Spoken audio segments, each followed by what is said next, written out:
안녕하세요. 채간들입니다. 2022년 새해가 밝았네요.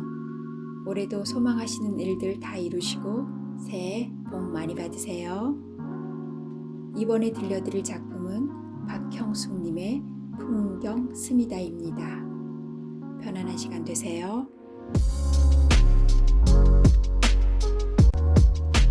풍경 스미다 박형숙. 텅. 계단 위로 문 닫는 소리가 울려 퍼진다. 하나, 둘, 셋. 혜원은 호흡을 고르며 계단을 내려선다. 발밑으로 텅 빈 공간이 느껴진다. 천천히 내려가는데도 온몸이 휘청거린다. 현관에 이르자 혜원은 참았던 숨을 내쉰다.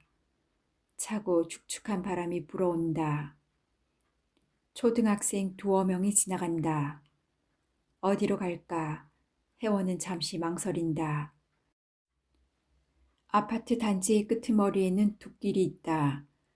저녁이면 어깨를 부딪힐 정도로 많은 사람들이 운동 삼아 걷는 길이지만 오전에는 한산한 편이다. 더욱이 오늘 같은 날씨라면 마주치는 사람은 거의 없을 것이다. 혜원은 아이들의 뒤를 따라 걷기 시작한다. 건물이 디귿자로 모여있는 지점에 이르자 아이들이 제법 많아진다. 지난밤부터 날이 흐려지더니 갑자기 서늘해졌다. 짧은 옷을 입고 다니던 아이들은 아침에 황급히 긴 옷으로 갈아입었을 것이다. 팔뚝에 닿는 소매의 느낌이 싫은지 아이들은 걸어가면서 자꾸 옷을 추스른다. 마지못해 걷고 있는 아이들의 발걸음이 뻣뻣하게 느껴진다. 혜원은 막 곁을 스쳐 지나가는 아이 하나를 유심히 바라본다. 뻗친 머리카락 아래 시선은 몽롱하고 입술 주위에는 김치 국물 자국이 벌겋게 남아있다. 잠이 덜 깬 아이는 흐르는 물속을 거슬러 유영하듯 천천히 걸어가고 있다. 좁은 어깨가 가방에 짓눌려 있는 아이는 가뜩이나 작은 체구가 더욱 왜소해 보인다. 혜원은 아이의 시선을 더듬어 본다. 아직도 꿈의 언저리에서 서성이고 있는 듯 아이의 눈은 여전히 개슴츠레하다. 등나무 벤치를 지나가는데 어디선가 냄새가 난다. 낙엽 태우는 냄새. 아니, 그보다 더 구수하면서 빨아당기는 마력이 있는 냄새. 이건 담배 냄새다. 생각과 동시에 혜원의 입안에 침이 고인다. 혜원은 가끔 담배를 피웠고 가족들은 이 사실을 감쪽같이 모르고 있었다. 그것은 자랑까지는 아니더라도 혜원에게 묘한 쾌감을 주었다. 가족이 모르는 비밀을 갖고 있다는 것, 틈나는 대로 그것을 즐긴다는 것, 게다가 그러한 즐거움이 오로지 자신에게만 속해 있다는 것, 쾌감이란 늘 그렇듯 비밀을 간직하는 데에서 생겨나곤 했다. 베란다 구석에서 담배를 피우면 온몸의 세포가 활짝 열리는 것만 같았다. 혜원이 살고 있는 아파트는 맨 위층 가장자리에 있어서 이웃집을 의식할 필요도 없었다. 목구멍 깊숙이 담배 한 모금을 빨아당겼다가 내뱉으면 아찔한 현기증과 함께 눈앞이 핑그르르 돌았다. 자신이 그리고 자신을 둘러싼 세상이 연기 끝으로 사라지는 기분, 혜원은 그것을 즐겼다. 어떤 날은 종일 베란다에 앉아 있는 날도 있었다. 그런 날이면 아파트 담장 너머 공고에서 흘러나오는 시그널 소리를 1시간 간격으로 들었다. 쉬는 시간이 되면 붉은 벽돌 건물 사이로 검정 교복 차림의 학생들이 어른거리다가 사라지곤 했다. 어느 날 혜원은 자리에서 일어나 붉은 벽돌을 향해 손을 흔들어 보았다. 붉은 벽돌 어딘가에서 휘리리 소리가 들려왔다. 누구였을까? 휘리릭 휘릭. 휘파람 소리는 길게 꼬리를 물고 이어지면서 아파트 담장 위로 사라져갔고 혜원은 붉은 벽돌을 오래도록 바라보았다. 등나무 벤치를 지나 계단을 내려가면서 혜원은 고개를 갸웃거린다. 담배 냄새가 아니었나? 조금 전에 맡았던 냄새가 감쪽같이 사라지고 없다. 어쩌면 젖은 흙냄새였는지도 모르지. 혜원은 숨을 크게 들이마시면서 계단 아래 붉은색 아스팔트에 발을 디딘다.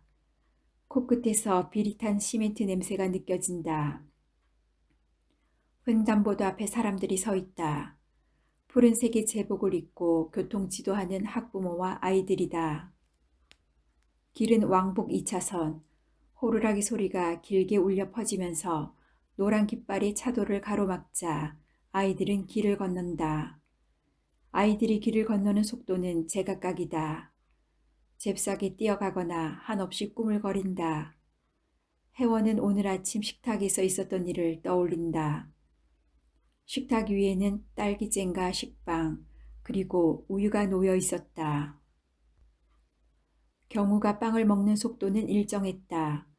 심지어 식탁 위에 흘리는 빵 부스러기 또한 늘 같은 자리에 떨어져 있었다.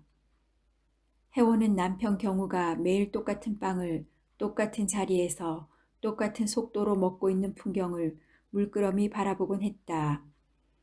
혜원은 그러한 반복에서 질식감을 느꼈다.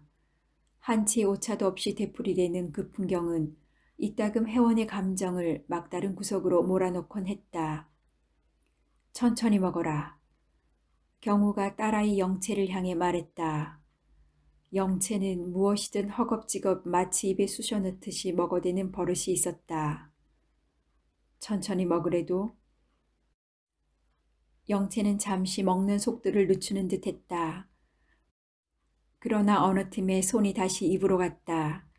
손에 들려있던 빵은 재빨리 입속으로 들어갔고 볼이 미어 터지도록 빵빵해졌다. 그 모습을 본 경우가 눈살을 찌푸렸다. 빨리 먹으면 체한다니까. 그제야 영채는 눈을 내리깔고 입안의 것을 천천히 되씹었다. 그러나 아이의 입에서 빵은 되게 뭉쳐 있었다. 곧 목이 막히는지 영채가 캑캑거렸다. 수십 번 말했건만 고쳐지지를 않는구나. 경우는 아이를 향해 눈을 흘겼다. 혜원이 컵을 건네자 영채는 눈물을 찔끔 흘리면서 물을 마셨다. 먹는 속도를 둘러싸고 남편과 딸아이 사이에서 벌어지는 신경전은 매일 아침 되풀이되는 풍경이었다. 올해 학교에 들어간 영채는 먹는 속도는 빨랐지만 다른 일에서는 늦었다. 그림을 그릴 때도 만들기를 할 때도 알림장을 적을 때도 반에서 가장 늦는다고 했다. 모든 일에서 늦대고 먹을 때만 속도를 낸다고 경우는 딸아이를 못마땅하게 여겼다. 등 뒤에서 다시 호루라기 소리가 들린다. 돌아보니 뒤늦게 건너려는 아이의 상체를 노란 깃발이 긴 데가 완강히 가로막고 있다. 횡단보도 앞에서도 속도를 늦추지 않았던 검정색 중형차의 차체는 이미 멀어지고 있다. 아이는 신발 주머니로 나무를 거칠게 때린다. 마른 버짐이 핀 아이의 얼굴에는 한순간 분노의 폭발 같은 것이 스쳐 지나간다. 더 이상 지나가는 차가 없다는 것을 여러 번 확인한 끝에 노란 깃발은 다시 차도를 막고 길을 터준다. 학교 앞이다. 이곳에서는 학교 정문을 정점으로 사방에서 모여드는 아이들의 흐름이 한눈에 보인다. 꾸물거리기는 하지만 대열에서 크게 이탈하는 일 없이 아이들은 정문을 향해 모여들고 있다. 병목 현상처럼 아이들은 정문 앞에 뒤엉겨 있다. 혜원은 재빨리 그 앞을 지난다. 맞은편에서 더 많은 아이들이 걸어오고 있다. 아래 단지에서 오는 유일한 길인데다 폭이 좁기 때문에 도로는 온통 가방을 맨 아이들로 가득 차 있다. 아이들의 작은 어깨가 상체에 부딪힌다.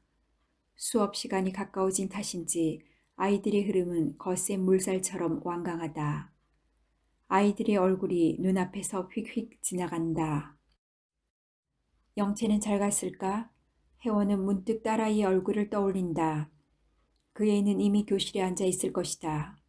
교실 맨 뒤에 앉아 고개를 숙인 채 손가락으로 책상 위에 서툰 그림을 그리고 있을 것이다.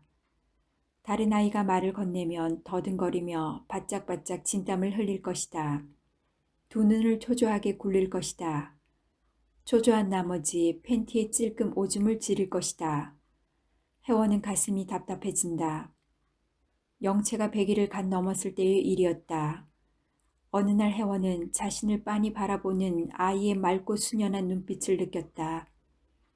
자신을 통해서 세상 밖으로 나온 생명체, 자신의 일부를 나누어 가진 나의 나, 생명의 신비, 기쁨, 아니었다. 낯설고 두려웠다. 아이의 맑고 투명한 눈동자를 바라볼수록 어딘가 어둡고 눈에 띄지 않는 곳으로 숨어들고만 싶었다. 아이가 온 힘을 다해 젖을 빨아들수록 젖을 만들기 위해 자신이 먹어야 하는 음식들의 맹렬한 적의를 느꼈다. 아이가 왕성한 생명력을 보일수록 혜원의 의식은 그 반대쪽을 향하고 있었다. 8개월이 지났을 때 혜원은 어린이집에 아이를 맡겨둔 채 집을 나섰다. 아이의 눈빛이 닿지 않는 곳에 자신을 숨길 작정이었다. 시외버스로 2시간을 달린 뒤 배를 갈아타고 찾아간 곳은 산속 깊은 곳에 숨어있는 절이었다. 혜원은 그곳에서 자신의 생명을 방치하고 싶었다. 삶이 아니라 죽음을, 생명의 정지 상태를 원하고 있었다. 그러나 절에 도착한 지 1시간도 되지 않아 혜원은 가슴을 찌르는 듯한 통증을 느꼈다. 젖이 불어터지고 있었다. 젖은 불에 지어 안쪽에 된 거즈를 타고 흘러내렸다. 흘러내린 젖은 선뜻했고 신내를 풍겼다. 가슴 아래로 아랫배로 배꼽 아래로 젖은 자꾸만 흘러내렸다. 위도시 흠뻑 젖어들도록 젖이 흘러넘쳤을 때 혜원은 자기 안에서 무언가 툭 소리를 내며 끊어지는 소리를 들었다. 혜원은 결국 마지막 배를 얻어 타고 집으로 돌아왔다. 아이는 볼이 홀쭉해진 채 짓무른 입술 사이로 쌕쌕거리는 소리를 내면서 유아용 침대에 잠들어 있었다. 다른 아이들이 다 빠져나간 어린이집에서 울다 지쳐 잠들어 있는 것을 남편이 데려왔다고 했다. 분유를 먹이려 했더니 젖꼭지를 조금 빨다가 입 밖으로 밀어내더라고 남편이 혀를 차며 말했다. 혜원은 그 뒤로도 몇 번이나 충동적으로 집을 나섰다가 밤늦게 돌아오곤 했다. 아이는 주로 혼자서 놀았다. 말없이 그림책을 보거나 소꿉놀이를 하기도 했다. 혼자서 엄마가 되었다가 아기가 되기도 하는 소꿉놀이를 할 때면 소꿉놀이 속 엄마 또한 말이 없었다. 아이는 놀다가 이따금 소파를 향해 고개를 돌렸다. 그러고는 멍하니 앉아있는 제 엄마를 골똘히 바라보곤 했다. 작은 도로 앞이다. 버즘나무가 늘어서 있는 이곳은 나뭇가지가 우거진 탓에 대낮에도 으슥한 느낌이 든다. 맑은 날에도 햇빛은 나뭇잎 사이의 작은 틈으로 간신히 들어올 뿐이었다. 혜원의 시선이 버즘나무의 껍질에 머문다. 백반증 환자의 얼굴처럼 얼룩덜룩 갈라진 나무 껍질이 곧 떨어져 나갈 것만 같다. 혜원은 가슴 어딘가에서 가려움증을 느낀다. 어딘가, 가슴 어디인가. 지난 봄 혜원은 외출도 하지 않은 채 집안에 틀어박혀 있었다. 가슴이 못 견디게 가려웠다. 혜원은 이 방에서 저 방으로 불안하게 서성거렸다. 가려운 데가 어딘지 알고 싶다고 생각했다. 어딘지 알 수만 있다면 피가 나도록 벅벅 긋고 싶다고 생각했다. 가려움증은 곧 불안으로 바뀌었다. 안방에 있다가 딸아이 방에 있다가 거실에 서 있다가 앉았다가 누웠다가 어디에 어떤 자세로 있어도 안심이 되지 않았다. 문득 혜원은 생각했다. 이렇게 있을 때가 아닌데 여기가 아닌 다른 어딘가에 있어야 하는데 어느 날 혜원은 부엌 창문 아래 멈춰섰다. 책받침만한 창문 가장자리에 끈적끈적한 기름때가 누렇게 묻어 있었다. 집안에 아무도 없는데도 혜원은 누군가의 시선을 의식하는 것처럼 몰래 창밖을 내려다보았다. 정류장 표지판이 보였고 그 앞에 마을버스가 멈춰 서 있었다. 버스는 곧 요란한 소리를 내며 출발했다. 버스가 커브길을 돌아 마침내 보이지 않게 될 때까지 혜원은 시선을 떼지 않았다. 버스 노선은 눈을 감고도 외울 수 있었다. 고등학교를 지나 병원을 지나 구청을 지나 다리를 건너 터미널 앞이 마을버스의 종착역이었다.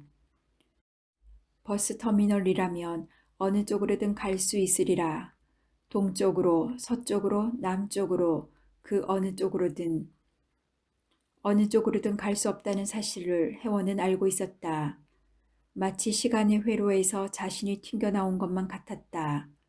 하나의 행위 다음에 이어지는 행위의 연쇄, 그 연약한 고리가 마침내 끊어진 것과 같았다. 혜원은 어느 날 아침 거실에 서서 어디로 가야 하는지 모르고 서 있는 자신을 발견했다. 쌀을 씻으려 했던가? 아니, 화장실에 가려고 했던 것 같은데. 아니, 요이쯤은 참을만 해. 그보다는 베란다로 가서 창밖을 내다봐야겠어. 아니, 그것도 아닌 것만 같아. 아니, 아니, 아니. 번잡한 혜원의 머릿속과는 달리 혜원의 몸은 꼼짝도 하지 않고 서 있었다. 거실 한복판에서 어디로 갈지 모른 채 혜원은 한참을 그대로 서 있었다. 혜원은 아침에 눈을 뜨면 도리어 사방이 캄캄해지는 것을 느꼈다. 그래도 쌀을 씻고 밥을 안 쳤다. 어떤 날은 쌀 씻는 것을 잊을 때도 있었고 어떤 날은 씻은 쌀을 또 씻을 때도 있었다. 어쨌든 아침을 차리는 일은 거르지 않았다. 그러나 그것은 힘든 일이었다. 혜원에게도 힘들었지만 그 모습을 지켜보는 이에게는 더욱 힘든 일이었다. 보다 못한 경우는 아침 메뉴를 빵으로 바꾸었다. 혜원은 밥을 하는 대신에 식빵을 굽고 딸기잼을 꺼내 놓았다. 한결 나아진 것 같기는 했다. 그러나 그깟 일에도 온 힘을 다해야 했다. 그러고 나면 피로가 몰려왔다. 남편과 아이가 집에서 나가기 전까지는 그럭저럭 버텼다. 그러나 현관문 닫히는 소리와 함께 집에 혼자 남게 되면 혜원은 그때부터 서서히 목이 졸리는 듯한 질식감을 느꼈다. 검은빛, 천지사방을 잿빛으로 덮어버리는 검은빛. 저마다의 사물이 간직한 밝고 찬란한 색채를 싸늘히 걷어가 버리는 검은빛. 살아가는 일이 무의하다고 끝없이 말해주는 검은빛. 날이 밝아도 여간에서는 사라지지 않는 검은빛. 살아서 떠다니는 죽음의 빛. 혜원은 자신이 이처럼 삶의 의욕을 잃어버린 까닭을 떠올려 보려 했다. 최근에 있었던 가까운 가족의 죽음이나 파산, 혹은 실직 같은 눈에 두드러지는 뚜렷한 원인을. 그런 일은 없었다. 남편 경우는 자동차를 판매하는 영업소 소장이었다. 5명의 직원을 데리고 한 달에 중형차 10대를 판매하면 영업소는 그럭저럭 유지되었다. 실적이 좋은 달도 있었고 나쁜 달도 있었다. 하지만 경우는 바깥일의 흔적을 집안까지 끌고 오는 그런 타입이 아니었다. 아이 또한 큰 문제는 아니었다. 다만 늦되었기 때문에 경우의 성에 차지 않을 뿐이었다. 아이의 늦된 모습이 자신이 아이를 방치했던 옛 기억을 상기시켜주기 때문에 가책이 될 뿐이었다. 원인은 혜원의 바깥에 있지 않았다. 그것은 혜원 안에 있었다. 아니, 혜원 자신이 문제였다. 혜원이 정신과 의사를 찾아갔던 것은 폭염이 쏟아지던 어느 여름날의 오후였다. 도심의 대로를 걷고 있는데도 혜원의 살갗에는 소름이 돋았고 온몸에 한기마저 느껴졌다. 한기로 움츠러든 채 진료실 안으로 들어갔을 때 실내에는 주황색 빛이 흘러넘치고 있었다. 버티컬 블라인드에 반사된 빛이 벽면의 액자와 책장, 그리고 집무용 책상을 안온한 색채로 물들이고 있었다. 시간은 정지된 것처럼 고요했다. 의사가 높낮이가 없는 가는 목소리로 물었다.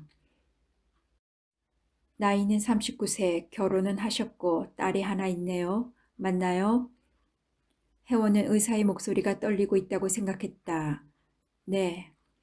자, 그럼 말해보세요. 그냥 떠오르는 대로 얘기하시면 됩니다. 의사가 상체를 뒤로 젖히고 물러나 앉았다. 혜원은 의사를 바라보았다. 갸름하고 턱이 뾰족한 얼굴이었다. 시선이 허공을 향하고 있어서 그는 어딘가 멍한 느낌을 주었다. 무엇을 말해야 하나 혜원은 입술을 달싹여 보았다. 갑자기 머릿속이 텅 비어버렸다. 혜원은 당황한 표정으로 어쩔 줄 모르고 앉아 있었다. 그러니까 저는 말하자면 혜원은 어떻게든 하나의 문장을 완성해 보려 애를 썼다. 그러나 하고자 했던 말은 혀끝에서 번번이 미끄러질 뿐이었다. 의사는 몇 가지 질문을 통해서 간신히 혜원의 결혼 전 성장 과정과 결혼 후의 일상을 연결시킬 수 있었다. 병원에서 나와 지하철역을 향해 걸어가면서 혜원은 생각했다. 자음과 모음이 만나지 못하는 그 지점에 어떤 기억이 숨어 있었을까? 단어와 단어가 튕겨져 나갔던 바로 그 지점에 문득 떠올랐던 것은 산동네 비탈길이었다.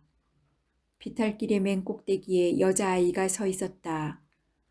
멀리 시내의 높은 빌딩들이 내려다 보였다. 여자아이가 서 있는 곳은 공동변소였는데 그 옆에 시멘트를 어설프게 이겨놓은 계단이 있었다.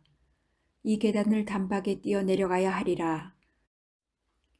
이마에 광목끈을 질끈 맨 엄마가 떠올랐다. 여자아이는 뛰기 시작했다. 양옆으로 코딱지처럼 다닥다닥 붙은 집들과 속이 훤히 들여다 보이는 대문들을 헐떡이며 지나쳤다. 골목은 오른쪽으로 또 왼쪽으로 굽어 있었다. 골목을 지나자 눈앞이 확 트이며 아랫동네 전경이 다 드러났다. 더 내려가야 한다. 왼쪽으로 틀어서 내려가면 오른쪽에 우물이 하나 있었다. 누군가 빠져 죽었다고 소문이 난 우물이었다. 소문이 난 뒤로 더 이상 쓰이지 않아 말라버린 우물이었다. 여자아이는 온몸이 뻣뻣해지는 것을 느끼며 그 앞을 지났다. 그대로 더 내려가야 했다. 발밑에서 하수도가 흘렀다. 덮어놓은 시멘트 뚜껑 사이로 더러운 시궁창물이 보였다. 시큼한 냄새도 올라왔다. 경사가 심해서 자칫 넘어질지도 몰랐다. 속도를 늦추기 위해 발끝에 힘을 주었다. 앞으로 고꾸라지지 않으려면 가슴을 한껏 뒤로 젖혀야 했다. 아래로 내려올수록 발끝에 더 많은 힘을 주어야 했다. 여자아이는 가슴이 터질 것만 같았다. 비탈의 끝, 왼쪽 건물에 약국이 있었다. 여자아이는 약국의 유리문을 열었다. 그리고 달아오른 얼굴로 헐떡이면서 말했다. 신경안정제 20알 주세요. 휘리릭 풍경이 흩어진다. 비둘기색 자동차다. 쏜살같이 곁을 지나간 자동차는 도로 끝에서 좌회전을 하고 사라진다. 다시 길 위는 정적이다. 해원을 둘러싸고 있는 것은 아파트와 도로와 그리고 양쪽 길로 늘어선 버즘나무들 뿐이다. 아파트와 도로 사이에는 철제 난간이 있다. 먼지가 잔뜩 내려앉은 철제 난간에는 방사선 모양으로 뻗어나간 거미줄에 무당 거미가 매달려 있다. 거미는 먹잇감 위에 독액을 쏘아서 소화하기 좋게 녹여낸 뒤 껍질만 남을 때까지 빨아먹는다고 했다. 무당 거미는 먹이를 기다리고 있는 듯 노란고리 모양의 가늘고 긴 다리를 곤두세우고 있다. 둑길로 가는 길은 다른 코스도 있었지만 혜원이 이쪽 길을 이용하는 까닭은 사람들이 잘 다니지 않았기 때문이다. 동네에서 아는 사람이라야 슈퍼마켓 부부, 언젠가 고장난 수도꼭지를 고치러 왔던 설비기사, 같은 유치원에 아이를 보냈던 젊은 엄마 서너 명에 불과했지만 혜원은 누구의 눈에도 띄고 싶지 않았다. 만약 그들 중 누군가를 우연히 만났는데 말이라도 걸어온다면 어떻게 해야 할까? 그들은 삶의 목적이 뚜렷한 사람들이었다. 물건을 팔거나 고장난 수도를 고치거나 가정의 행복을 위해서 아이들의 미래를 위해서 애쓰는 사람들이었다. 혜원이 그들과 함께 나눌 이야기는 없었다. 어쩌다 마주치게 되는 기다란 스틱을 들고 천천히 걸음을 옮기는 노인처럼 혜원의 산책은 목적도 방향도 없었다. 문득 두 얼굴이 떠오른다. 희멀건 얼굴을 한 재활원 아이와 노란 점퍼의 사내. 이상하게도 혜원은 두 사람 모두 친근하게만 여겨졌다. 시에서 운영하는 재활원은 둑길 가는 반대쪽 고개 너머에 있었다. 사람들이 잘 다니지 않는 오전 시간에 재활원으로 향하는 원아들의 모습은 쉽게 눈에 띄었다. 언젠가 혜원은 짧은 단발머리에 주근깨가 많은 아이가 엄마의 손을 잡고 뒤틀린 걸음걸이로 간신히 걸어가는 것을 보았다. 아이 엄마는 마르고 예민해 보였다. 아이의 얼굴은 오랫동안 햇볕을 받지 못한 듯 창백했다. 아이는 벌어진 미간 아래 멍해 보이는가 하면 천진해 보이기도 하는 두 눈을 갖고 있었다. 한번 걸음을 옮기는 시간은 길었다. 아이는 입을 벌린 채 앞으로 쓰러질 듯이 간신히 걸음을 떼었다가 온몸을 뒤흔들어 보인 뒤에 아슬아슬하게 바닥에 착지하곤 했다. 혜원은 아이의 불안정한 착취를 바라보면서 묘한 전율과 감동을 느꼈다. 노란 점퍼의 사내를 처음 본 것은 약수터에서였다. 머리숱이 몹시 적었던 그는 한겨울에도 노란색의 얇은 점퍼 차림이었다. 그가 하는 일이라곤 1시간 남짓 약수터 주위를 서성거리는 거였다. 몹시 중요한 일이 있는 사람처럼, 그러나 차마 하기 어려워 망설이는 사람처럼 그는 손톱을 깨물거나 뭐라고 중얼거렸다. 수도꼭지 5개가 시멘트 벽면에 일렬로 박혀있는 약수터에서는 정해진 시간에 물을 받게 되어 있었다. 오후 3시 사내가 약수터 앞에서 서성거리고 있었던 그 시각은 물이 나오지 않는 시간이었다. 혜원은 어느 날 그 사내를 오전 산책길에서 마주쳤다. 사내는 조금 경사진 비탈 위에서 철제 난간 사이를 두리번거리고 있었다. 그는 길을 잃은 것 같았다. 어디로 가는 길이었을까? 약수터로 가는 길이었을까? 아니면 집으로 가는 길이었을까? 어쩌면 그는 자신이 놓여있는 시간에 대한 감각을 잃어버린 것은 아니었을까? 얼마 후 비탈을 내려오는 그의 걸음걸이는 불안해 보였다. 종아리 부분에 있는 근육의 떨림이 시선을 끌었다. 그의 동공 또한 쉴 새 없이 움직이고 있었다. 혜원은 자신의 눈꺼풀이 떨려오는 것을 느꼈다. 불안하게 떨리는 사내의 허전한 눈빛을 혜원은 안타까운 심정으로 바라보았다. 빗방울이 떨어지나 보다. 이마에 섬뜩한 기운을 느끼며 혜원은 하늘을 올려다본다. 키 큰 버즘나무의 무성한 나뭇가지가 윗부분에서 둥글게 어우러져 기른 나무 터널 같다. 어두운 나무 터널, 그것은 오래된 무덤을 연상시킨다. 온몸에 오싹한 한기가 느껴진다. 기온이 조금씩 내려가고 있는가 보다. 사방이 어둠으로 조여져 오고 있다. 비가 내리기 직전의 시간인 모양이다.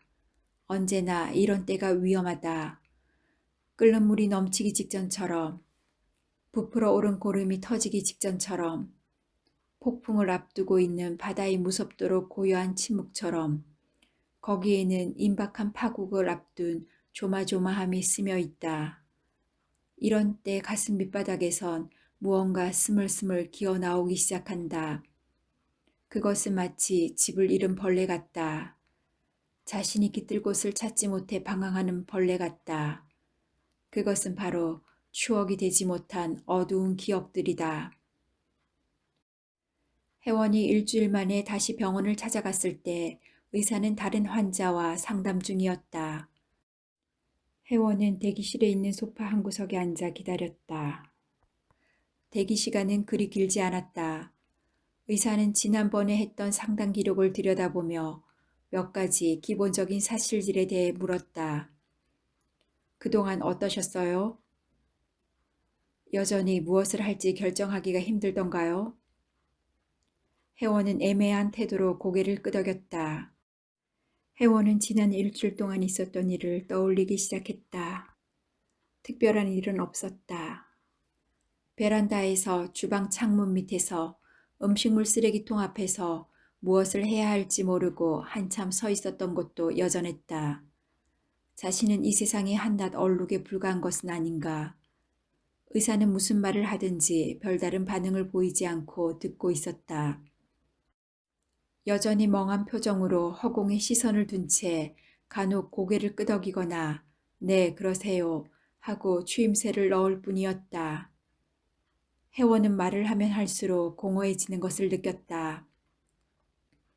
대학 때 공부를 하지 않았던 일, 결혼 전에 스치듯 몇 번 만났던 남자들, 매사에 정확한 남편 경우에 대해 이유 없이 느끼는 적이 어떤 말로도 자신을 설명할 수는 없었다. 상담이 끝나갈 무렵이 되자 중노동을 한 것처럼 피로가 몰려왔다. 쓸데없이 많은 말을 했다고 혜원은 후회했다. 의사는 상담을 좀 더 진행해 보자고 제안했고 혜원은 딱히 상담이 마음에 드는 것은 아니었지만 그 제안을 거부할 이유 또한 찾지 못했다. 접수실에 무료하게 앉아있던 간호사와 몇 번의 조율 끝에 다음 상담 날짜를 정한 뒤에 병원에서 나왔다. 지하철역을 향해 걸어가는데 혜원의 몸에 오한이 왔다. 기분이 가라앉기 시작했다. 머릿속에 박혀있던 엄마의 영상이 또렷하게 살아났다. 부스스한 머리 아래 갈라터진 입술을 한 엄마의 퀭한 눈이 어느새 혜원을 쏘아보고 있었다. 열흘이나 보름 간격으로 여자아이는 산비탈을 내려가 신경 안정제를 사왔다. 약을 먹으면 엄마의 발작은 잦아들었다. 발작이 시작되기 전 여자아이는 엄마의 얼굴에서 검은 빛을 보았다. 검은 빛은 약을 먹고 발작이 가라앉은 뒤에도 오랫동안 사라지지 않았다. 엄마는 어느 날은 하루 종일 꺼이꺼이 울었고 어느 날은 한밤중에 다락에 올라가서 묵은 괴짝을 헤집으며 무엇인가 찾았다. 부스스한 머리에 캥한 눈으로 손바닥으로 벽을 긁으며 울부짖는 날도 있었다. 여자아이는 곧 사춘기 소녀가 되었다. 그 무렵 엄마는 자신의 치료제를 찾았는데 그것은 바로 여행이었다. 하루가 멀다 하고 엄마는 짐을 꾸려 여행을 떠났다. 처음에는 가까운 곳이었다. 인천 앞바다나 수안보 온천.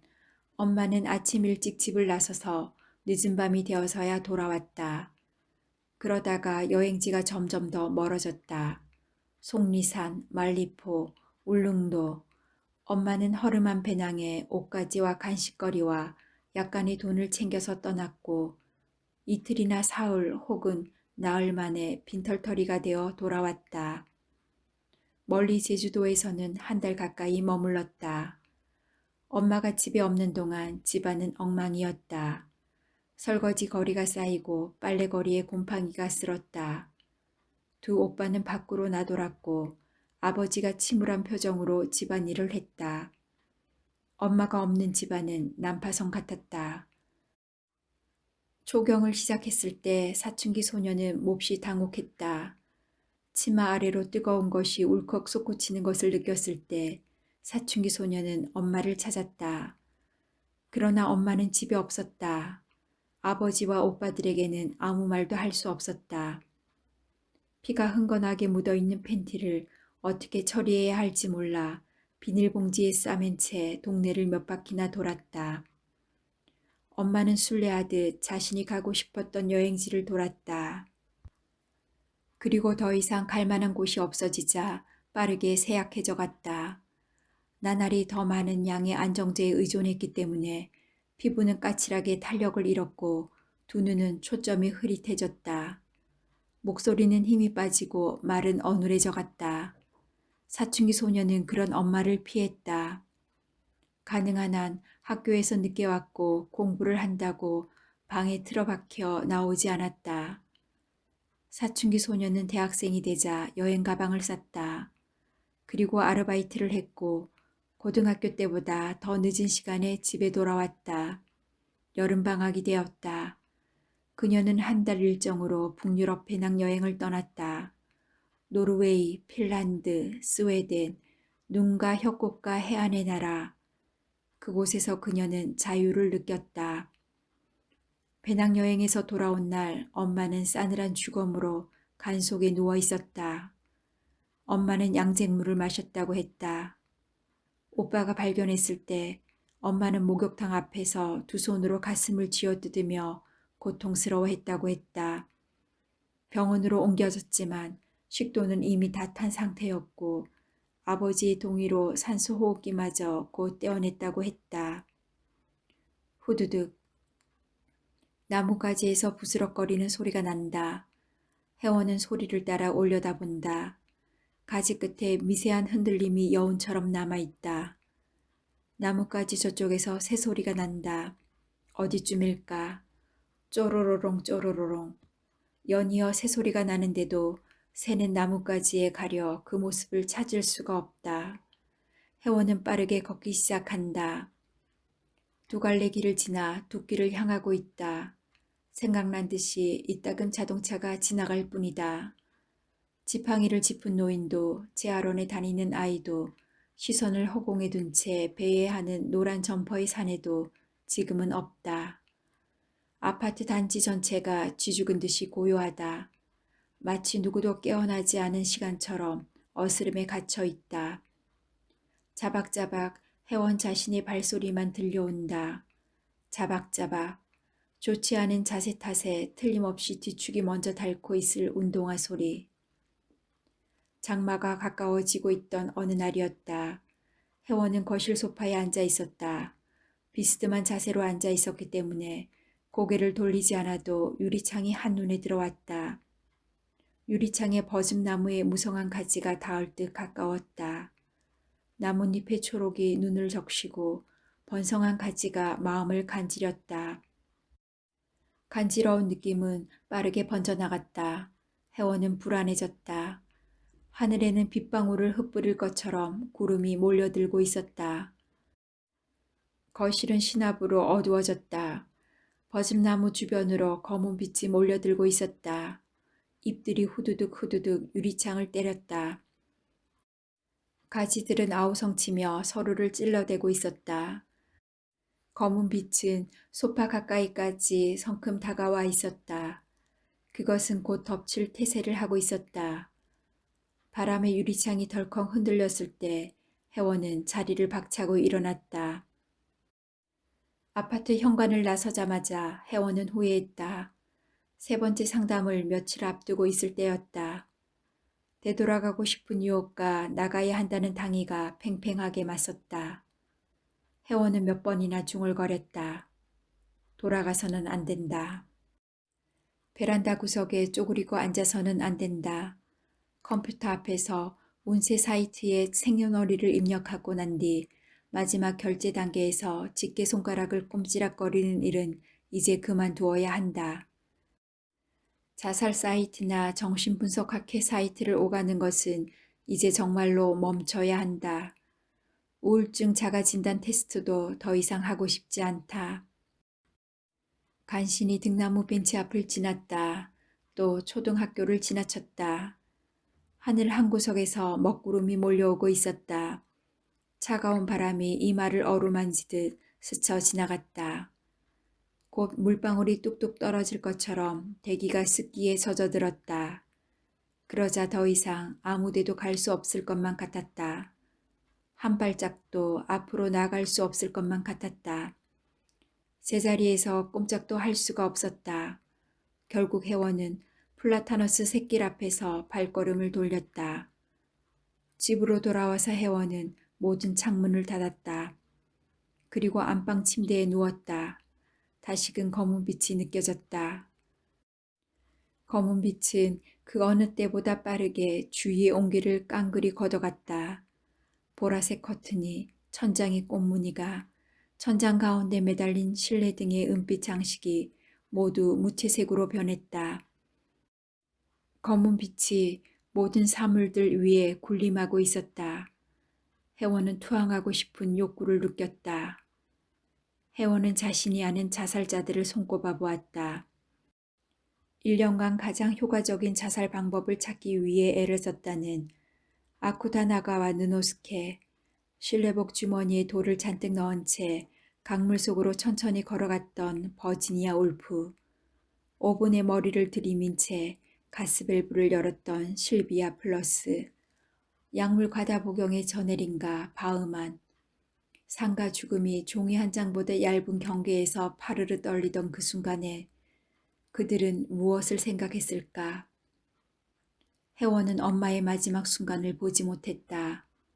애써 알려고 하지도 않았다.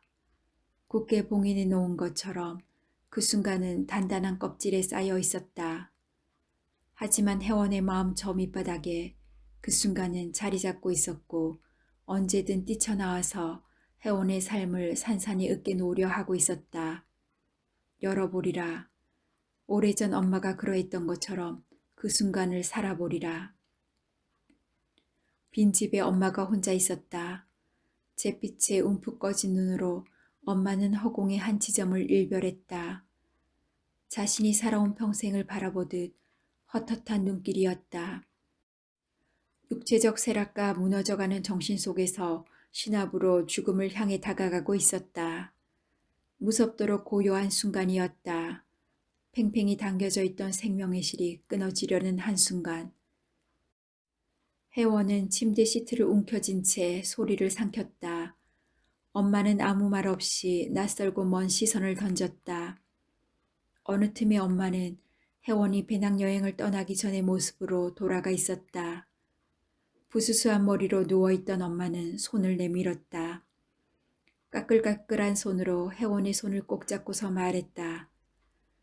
떠나지 마. 내 곁에 있어줘. 혜원은 그 손을 밀쳐냈다. 어느 틈에 엄마는 햄버거를 사들고 교실을 두리번거리며 혜원을 찾고 있었다. 외면하며 한 구석에 숨어드는 혜원의 교복 자락을 붙들었다. 이거라도 먹어야지. 혜원은 엄마가 교실 밖으로 사라지자 햄버거를 쓰레기통에 버렸다. 어느 틈에 엄마는 12살의 혜원에게 약 심부름을 시키고 있었다. 이마를 광목으로 질끈 동여맨 채 눈을 희번덕거리며 숨을 가쁘게 몰아쉬었다. 엄마가 무섭지? 사는 게 이렇게 무섭다야. 그러다가 엄마는 호련히 나이를 짐작할 수 없는 모습이 되었다. 엄마는 새빨간 등산 모자에 꽂은 관광기념 배지를 문지르고 있었다. 엄지손톱만한 배지들에서 광채가 날 때마다 엄마의 얼굴은 화들짝 달아올랐다. 야야, 세상이 이렇게 넓고 아름다운 줄 몰랐다. 내 맘속에 이토록 많은 세상이 숨어 있는 줄 몰랐다. 엄마는 한 송이 꽃이었다. 죽기 전에 유난히 화려하고 풍성하게 꽃을 피운다는 어느 나무처럼 평생 벼르고 벼르다가 늦지막이 온 힘을 다해서 활짝 핀 꽃. 그 꽃은 마치 이렇게 말하는 것 같았다.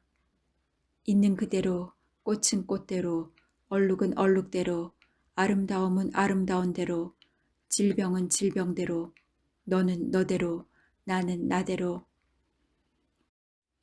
무채색 공간이 환해지면서 천장 구석에서 한 송이 꽃이 피어나듯 꽃무늬 벽지가 조금씩 살아나고 있었다. 혜원은 세 번째 상담에 나가지 않았다. 병원에 가는 대신 아파트 현관을 빠져나와서 등나무 벤치를 지나서 학교를 지나서 플라타너스 새길을 지나서 둑길을 걸었다. 걷는 것은 바람 같고 구름 같고 강물 같았다.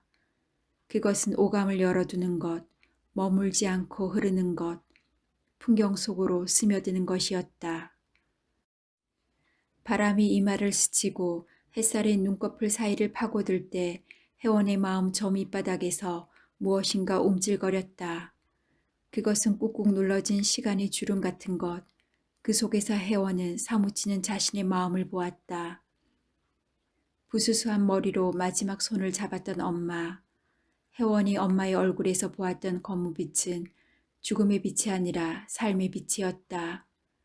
기억 속에서 끊어졌던 영상을 혜원은 이어나갔다. 20살의 혜원은 여행 가방을 들고 나가던 걸음을 돌려 엄마 앞에 앉았다. 엄마는 혜원이 가려던 여행지보다 더 낯선 곳으로 떠날 채비를 하고 있었다. 혜원은 엄마가 가는 멀고 먼 길을 살뜰히 지켜보았다. 그 길 또한 엄마가 선택한 삶의 길이었으므로 하루하루 작별의 수순을 밟듯 혜원은 걷고 또 걸었다. 그러던 혜원 앞에 어느 날 등산 모자를 눌러쓴 여자가 서 있었다. 여자는 붉은 모란처럼 활짝 핀 얼굴이었다. 혜원은 엄마라고 불러보았다. 그러자 여자는 혜원 자신이었다가 자신의 딸 영채였다가 어느새 한 번도 보지 못한 낯선 여자가 되었다. 혜원은 이제 하루하루 만남의 수순을 밟듯 걷고 또 걸었다. 둑길이다. 눈앞이 환해진다. 넓게 퍼진 하늘 위로 수채 물감을 풀어놓은 듯 회색 구름이 드리워져 있다. 혜원은 갈급한 마음으로 신호가 바뀌기를 기다린다. 웃으며 삽시다. 800m 걸어서 즐거운 하루. 계단을 오르자 잘 다져진 흙길 한 옆에 구청에서 세워놓은 말뚝이 눈에 들어온다.